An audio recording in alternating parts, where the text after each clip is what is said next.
देशात महिलांवर होणाऱ्या अत्याचाराच्या विरोधात शहरातील साईनाथ नगर चौफुलीवर भाजप महिलांचं आंदोलन होणार होते. भाजपच्या आमदार देवयानी फरांदे यांच्या नेतृत्वाखाली हे आंदोलन होणार होतं. मात्र आमदार देवयानी फरांदे त्या ठिकाणी पोहोचण्यापूर्वीच पोलिसांनी आंदोलकांना ताब्यात घेतलं.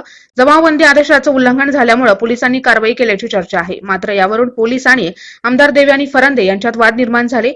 याबाबत आमदार देवयानी फरांदे यांनी आपले म्हणणं मांडलं. महिलांवरती हात टाकला पोलिसांनी आणि आम्हाला जबरदस्तीने गाडीमध्ये बसून आंदोलन सुरू व्हायच्या आधी म्हणजे मला एक समजत नाही की महाराष्ट्रामध्ये तुम्ही महिलांवरती बलात्कार करत असताना सरकार काही करत नाही आणि त्यामुळे आम्ही एका सामाजिक प्रश्नाला घेऊन आम्ही सर्वजण महिला आज नाशिकच्या विविध ठिकाणी आज रस्त्यावरती कोरोनाचं संकट असताना आपला जीव हातामध्ये घेऊन सगळ्याजणी रस्त्यावरती उतरलेल्या असताना हे आंदोलन सुरू होण्याच्या आधी पोलिसांनी चिरडण्याचा प्रयत्न केला, परंतु आमचं आंदोलन असं कोणी चिरडू शकणार नाही.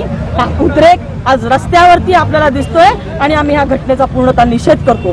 सरकारने आता तरी जागा व्हावं आणि महाराष्ट्राच्या महिलांच्या सुरक्षिततेच्या दृष्टिकोनातून तातडीने पावलं उचलावी आणि दिशा कायदा एक तातडीने नवीन अधिवेशन घेऊन त्यांनी हा दिशा कायदा आणण्याची आवश्यकता. पोलिसांनी आंदोलन करण्यास मज्जाव केल्याचं भाजपाने सरकार विरोधी घोषणाबाजी करीत निषेध केला.